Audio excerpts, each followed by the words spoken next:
Assalamualaikum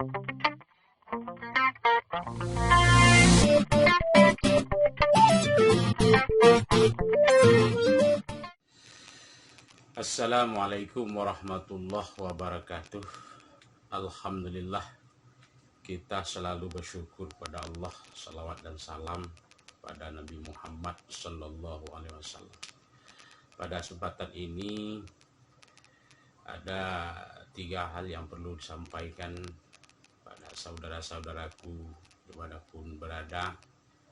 Pada surat Ibrahim ayat 2 dan ayat 3.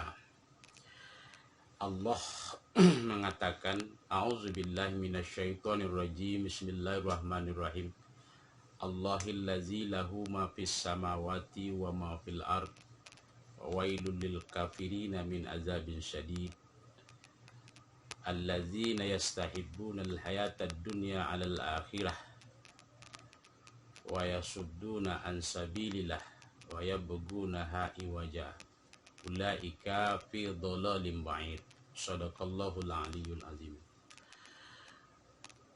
Dalam ayat ini Allah sampaikan kepada kita yaitu mengenai kekuasaan Allah. Allahillazi lahu ma fis samawati wa ma fil ard, wa wailul lil kafirina min azabin syadid. Allah lah yang memiliki apa yang ada di langit dan apa yang ada di bumi. Artinya bahwa segala sesuatu yang ada di dunia ini, yang ada di langit, ada di bumi, yang kita miliki hari ini, semuanya adalah milik Allah. Apapun modelnya, itu adalah milik Allah. Wa wailul lil kafirina min azabin syadid. Lalu Allah katakan, celakalah bagi orang-orang yang ingkar. Mereka akan mendapatkan azab yang keras. Artinya apa? Akan celaka, akan diazab oleh Allah Subhanahu wa taala orang yang mengingkari apa yang sudah dimiliki oleh Allah Subhanahu wa taala. Dalam artian yang dimiliki seseorang itu dia tidak pandai mensyukurinya. Nikmat hidup, nikmat kesehatan, nikmat fasilitas yang diberikan oleh Allah untuk kita di dunia ini, tidak pandai mensyukuri, bahkan diingkari. Maka orang yang semacam itu, kata Allah, akan mendapatkan azab yang sangat keras. Nah, siapakah mereka yang mempunyai sifat-sifat yang ingkar itu dan tidak mau bersyukur kepada Allah, yang tidak mau mensyukuri nikmat yang telah dia miliki, nikmat yang telah dia rasakan, nikmat yang telah dia lihat, dan nikmat yang telah dia bawa kemana-mana. Yang pertama, allazina yastahibunal hayatad dunya alal akhirah. Orang-orang yang terlalu cinta dengan dunia meninggalkan akhirat. Kaum muslimin dan muslimat sedang jamaah yang dimuliakan Allah. Dunia ini memang milik kita. Dunia ini memang diciptakan untuk manusia. Dunia ini memang sangat perlu untuk kita. Sehingganya Allah katakan, wa batagi fima atakallahu daral akhirah wa la tansa nasibaka minad dunya. Carilah kebahagiaan akhiratmu, kata Allah, tapi kamu jangan lupa dengan bagianmu di dunia. Begitu pentingnya dunia ini.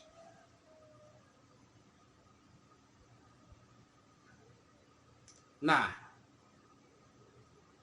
tapi kenapa Allah katakan seperti itu?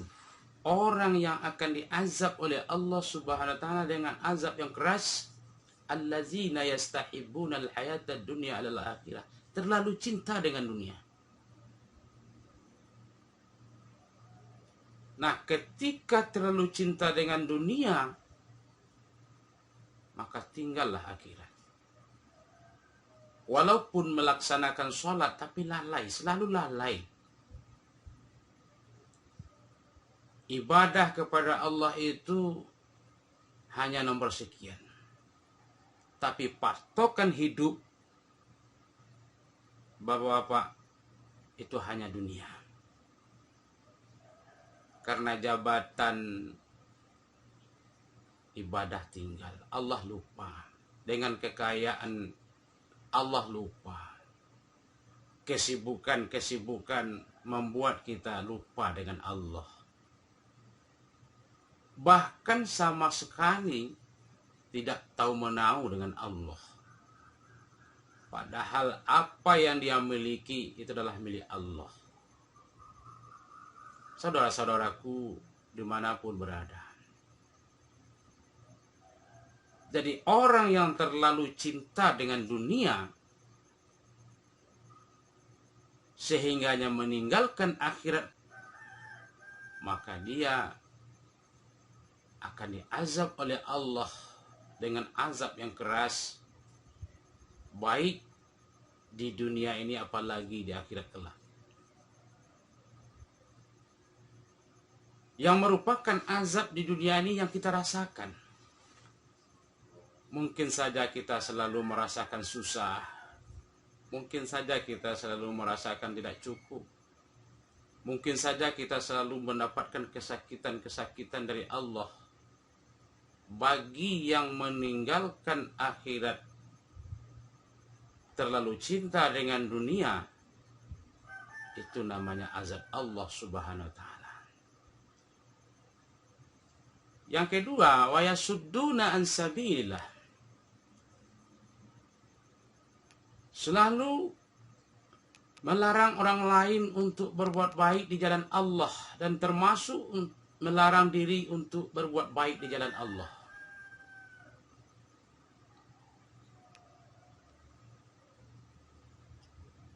Saudara-saudaraku yang dimuliakan Allah, melarang orang baik untuk berbuat baik di jalan Allah itu juga akan mendapatkan ganjaran dari Allah Subhanahu wa taala. Melarang orang untuk menolong orang lain, melarang orang untuk bersedekah, melarang orang untuk berjamaah ke masjid, melarang orang untuk menghadiri majelis taklim, melarang orang untuk membantu orang lain, fakir miskin dan anak yatim, dengan alasan-alasan tertentu karena marah kepada seseorang, maka orang tersebut akan diazab oleh Allah dengan azab yang keras di dunia ini. Termasuk melarang diri untuk melaksanakan ibadah. Malas untuk melaksanakan ibadah secara berjamaah ke masjid, sholat berjamaah ke masjid. Terutama kita yang laki-laki, malas untuk melaksanakan tahajud di tengah malam, malas untuk membaca Al-Quran dan memahami isi-isi Al-Quran, malas untuk berbuat kebaikan, membantu orang lain, bersedekah, berinfak dan lain sebagainya. Dilarang diri kita untuk itu. Maka orang yang semacam ini, kata Allah Subhanahu wa taala, akan mendapatkan azab yang keras.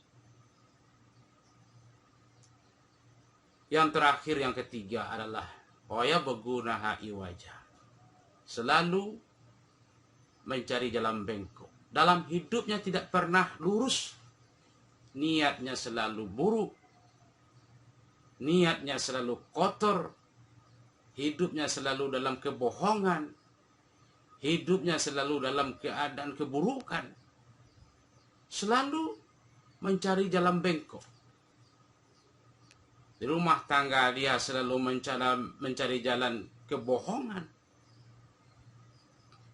Menjadi pemimpin dia juga selalu menjadi orang bohong. Saudara-saudaraku yang dimuliakan Allah, padahal segala sesuatu yang kita miliki di hari ini semuanya akan kita pertanggungjawabkan di akhir kelak. Nah, kenapa 3 macam orang ini yang akan diazab oleh Allah baik di dunia ini apalagi nanti di akhirat? Karena Allah katakan di ujung ayat, ulaika fi dhalalim ba'id. Inilah orang-orang yang sesatnya terlalu jauh. Sesatnya sudah kelewatan. Pertama, karena terlalu mencintai dunia. Yang kedua, selalu melarang orang lain dan selalu melarang diri sendiri untuk berbuat kebaikan. Dan yang ketiga, selalu mencari jalan bengkok. Tidak pernah lurus dalam hidupnya. Dalam hidupnya tidak pernah lurus. Nah, inilah sebabnya, saudara-saudaraku, Allah katakan dalam surat Ibrahim ayat 2 dan ayat 3 ini, bahwa orang-orang yang ingkar itu akan diazab oleh Allah dengan azab yang keras karena mengingkari apa yang sudah dinyatakan oleh Allah di dalam Al-Quran. Bahkan tidak mau mensyukuri nikmat yang telah dia rasakan, yang telah dia lihat, yang telah dia bawa kemana-mana. Maka daripada itu kita semua boleh kita cinta dengan dunia, tapi jangan sampai kita meninggalkan akhirat. Jangan kita selalu melarang orang lain dan melarang diri sendiri untuk berbuat kebaikan kepada sesama dan kepada Allah Subhanahu wa taala. Dan yang ketiga, mari dalam hidup ini selalu menjadi orang yang benar. Selalu menjadi orang yang dirindui oleh Allah. Selalu menjadi orang yang diridhoi oleh Allah Subhanahu wa taala. Mudah-mudahan kita semua di dalam ridha dan rahmat Allah, kita selalu dalam lindungannya. Fa'tabiru ya ulil absar la'allakum turhamun. Assalamualaikum warahmatullahi wabarakatuh.